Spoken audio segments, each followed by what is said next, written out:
Hi guys, at long last, here's my analysis of Heejin's testimony from the HYBE Shareholder Agreement lawsuit hearing. Disclaimer that I'm not a lawyer, so this isn't a professional analysis or legal advice. I'm going to cover questioning from her legal team initially, but I'll bring in HYBE's cross-examination shortly. Her lawyers really took us all the way back to the beginning and asked Heejin to clarify the circumstances of her leaving SM Entertainment for Big Hit Music. She says Chairman Bang practically begged on his knees to recruit her. He had been a fan of her work for years and even referred to her as human SM. Once his informants revealed she was leaving the company, he pursued her relentlessly, to the point he even petitioned her parents. Despite compelling offers from Kakao Entertainment, Heejin decided to join Big Hit Music due to Chairman Bang's promise of full autonomy and unlimited support. He was not confident he could debut a successful girl group with former Source Music CEO So Sung-jin and wanted her to lead the project instead. This part checks out based on what was reported in the media at the time. Well, not the begging and pleading part, that's obviously just her side of things, but I wouldn't be shocked if it's true. From my understanding, Heejin was well known in the K-pop industry due to her work at SM, which is why her joining the company was noteworthy at the time. She was hired as a chief branding officer, so she was actually meant to be the creative director for multiple labels. Clearly, things changed after Big Hit Music evolved into HYBE. Heejin's legal team questioned her about Sakura and Kim Chaewon joining Source Music, which ultimately led to LE SSERAFIM's debut. What Heejin really wanted was to start her own company and debut a girl group under her label. Instead, Chairman Bang asked her to work with him and Source Music on a hyperpop Billie Eilish-type group. This didn't fit her vision, nor did it suit the trainees, most of whom she felt were not debut-ready. The creative differences caused friction, and Chairman Bang continuously rejected her demos like Attention, which ended up being NewJeans' debut song. Again, Heejin joined the company as a chief branding officer and was supposed to be a creative lead for multiple labels. She makes it seem like her working with Source Music was doing Chairman Bang a favor, but wasn't that literally her job?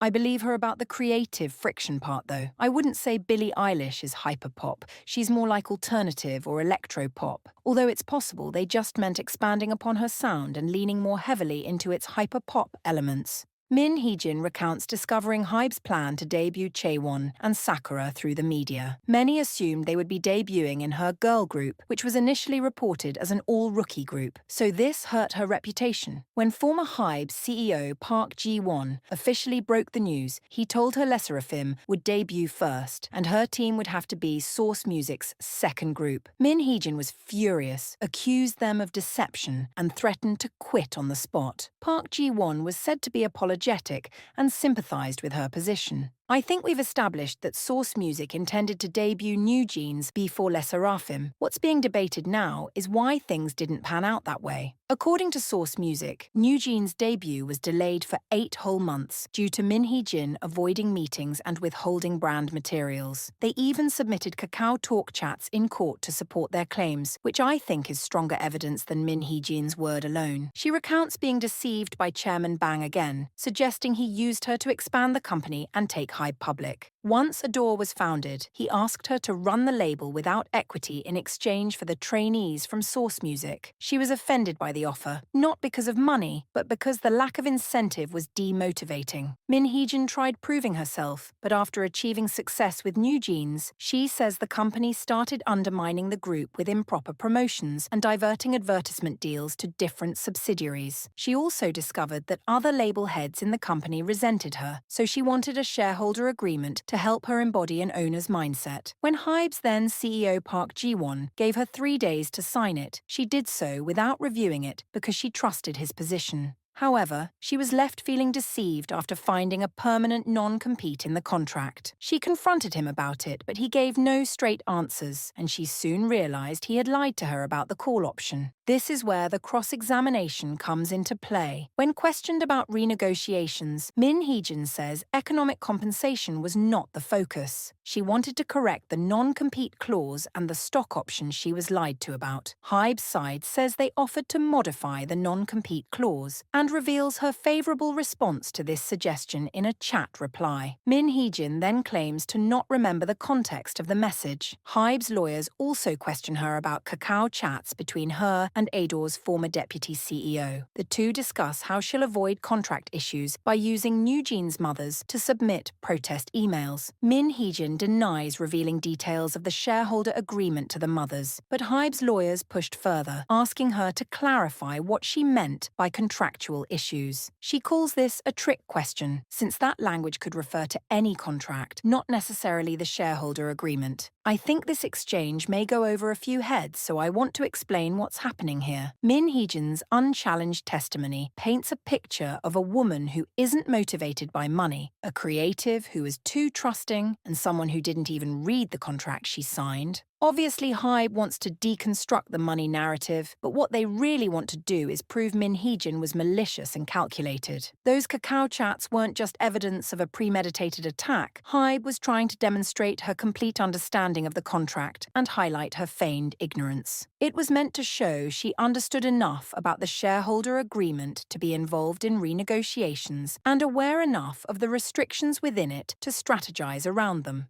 Min Heejin's legal team basically asked her to refute the tampering allegations. Documents discovered during HYBE's audit reveal evidence of a management seizure plot, but she claims her then-deputy CEO drafted them without her knowledge. She called the allegation itself absurd fiction, because management seizure is impossible with a less than 20% stake. She also denies receiving advice from a venture capital group about taking NewJeans. Talks of contract breaking and leaving with the company were explained away as harmless venting. HYBE pressed the issue in cross-examination and confronted her on multiple unearthed documents. HYBE's 7 Deadly Sins details plans to attack the company with slave deal narratives despite their willingness to modify the non-compete clause. Min Heejin simply states that she can't answer for something she didn't write. The document was drafted by her deputy CEO. She also found it difficult to explain the cacao messages presented by HYBE, since she couldn't remember much about them. All she cared about was fixing the non-compete clause, requests for an increased profit multiplier, and power to terminate exclusive artist contracts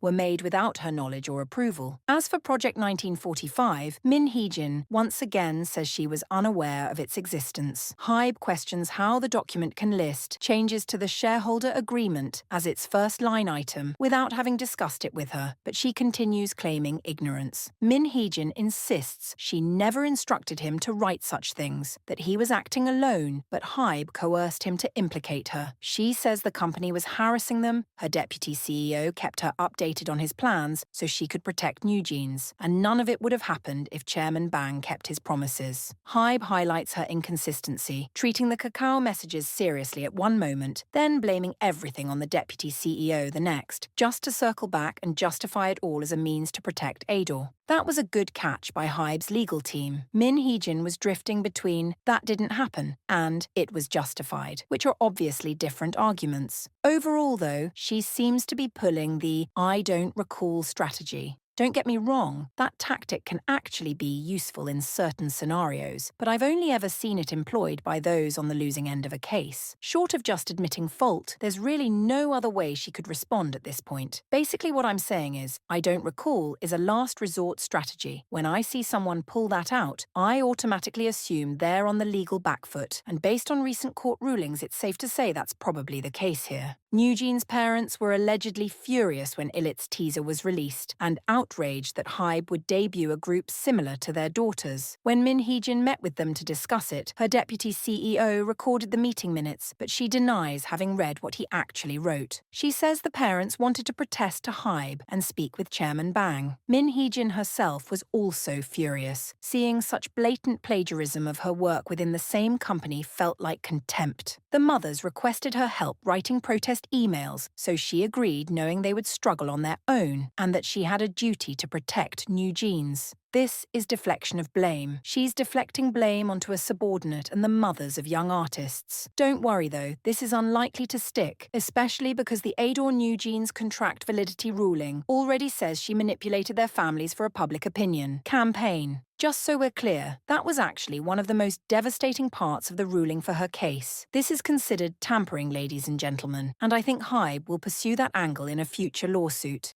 Min Heejin continues to deny knowledge of her deputy CEO's conduct, says she was unaware of his meetings with foreign government investment funds and that she was simply indulging him in cacao chats. She didn't tell him to calculate the contract termination fee, or at least she doesn't remember doing so, but even if she did, she was within her rights to do so as CEO. Damn, she hit that didn't happen. I don't remember. And it was justified all at the same time. When questioned by her own legal team, Min Heejin explains what she meant by ADOR becoming an empty shell. She was saying the company would be barren if she exercised 100% of her exit. NewJeans terminating their contracts would be of no benefit to her, and she submits evidence of her planning a world tour to prove that. When asked about the media war, she bluntly states that HYBE started it, and that she even questioned CEO Park Ji-won about internal reverse viral marketing. She was preparing for media warfare as a defense to the company's reaction when she raised the copying issue. Unfortunately for her, the NewJeans ADOR contract validity ruling already says she instigated the media war, and courts rarely contradict themselves on the facts. The ruling also found that she used the parents to fight this media war while she hid in the background and sought investors. The ruling made it clear that this was not a defensive or protective measure, but she still recycled that argument in her testimony. If she wants to say her deputy CEO went rogue and started plotting against HYBE on his own, then sure. But that framing still reflects poorly on Min Heejin's own leadership. This blame game just seems like a losing strategy all around. B-Lift Lab responded to the protest email thoroughly denying any plagiarism allegations, which deeply distressed her and NewJeans' parents. Min Heejin then reached out to Chairman Bang personally, demanding he step in to fix the problem as he once promised to do. Instead, an audit of ADOR was launched, their offices raided, and her deputy CEO was dragged away like they were arresting him. She insists her press conference was far from calculated. It was an attempt to defend herself after being defamed in the media for 3 days following the audit. She's meticulous with her work. Outside of that, though, she's the kind of person who's naive enough to have all of her cacao logs exposed. During cross-examination, HYBE accuses her of offering the deputy CEO financial compensation for his helping poach NewJeans. He was promised 3 billion Korean won in ADOR shares, enough for an apartment and overseas trip. Min Heejin again claims he was coerced and later apologized for what he said during the audit. HYBE then presents cacao chat evidence of him requesting enough money for an apartment and overseas trip, to which she responds that 2 or 3 billion Korean won would be enough. Min Heejin just dismisses it as irrelevant and unimportant.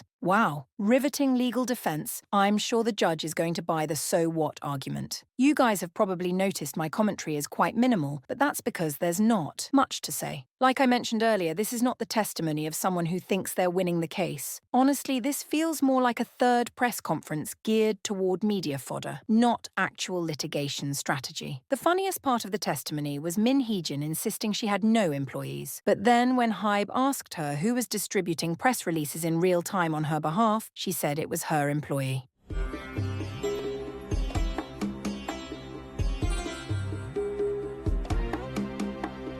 Still, she insists they're the ones engaging in media play, and ADOR offered her a producer contract simply as a PR ploy. The term was only for 2 months, and included clauses that allowed ADOR's new CEO to fire her at will. Eventually, she resigned from the company completely, citing mental anguish and unfair treatment. Then, Min Heejin gets emotional, expresses frustration at HYBE, painting her as money-motivated, and says she endured within the company for NewJeans' sake. Had she stuck around just 3 more months, her put option would have tripled, but this money was not worth it for the hell she was facing. Unfortunately for her again, the NewJeans ADOR contract validity ruling actually clarifies the producing offer HYBE made to her in great detail. Former ADOR CEO Kim Joo-young sent Min Heejin a direct email to address misunderstandings about term length and compensation. Min Heejin had obviously been replaced as CEO by Kim Joo-young, so a new work delegation contract had to be issued. The 2-month term was procedural to cover the remaining period and avoid a gap in pay. Compensation and duties within the agreement were of a similar level to her previous work delegation contract. Like I've said in the past, clearly Min Heejin Heejin wanted to do more than just be a producer. I don't think she would have left SM if her plan was to continue in that way. Her sentiment is understandable, but maybe don't do things to get yourself fired if you want to remain as a CEO. She makes it seem like she rejected the producing offer because of toxic clauses, but I don't believe she was ever going to accept being demoted regardless. I have a theory I'll share at the end, but the fact is, Min Heejin's days in that company became numbered once the audit was launched. As for the NewJeans members, she once again denies directing any actions and insists they were autonomous. Hanni chose to speak at the National Assembly on her own. Min Heejin simply felt sorry for her and even asked to go with her. She says all of the members are smart kids, and suggesting she gaslit them is insulting. She directly calls out Dispatch for spying on her and raising tampering allegations without clarifying the facts. Min Heejin flatly calls this yellow journalism and suspects HYBE is connected to the outlet in some way. Lastly, she addressed dealings with ADOR staff. During her tenure as CEO, a former employee accused the deputy CEO of sexual harassment. Min Heejin says the situation was spun as an attack on her and that the former employee ended up apologizing to her. She attempted to mediate the situation and cites that HYBE's investigation found no wrongdoing on her part. When asked about an ADOR stylist pocketing 700 million Korean won in service fees from sponsors instead of routing it through the company, she initially says she was unaware, but later she calls the funds an incentive and notes that police dismissed the issue.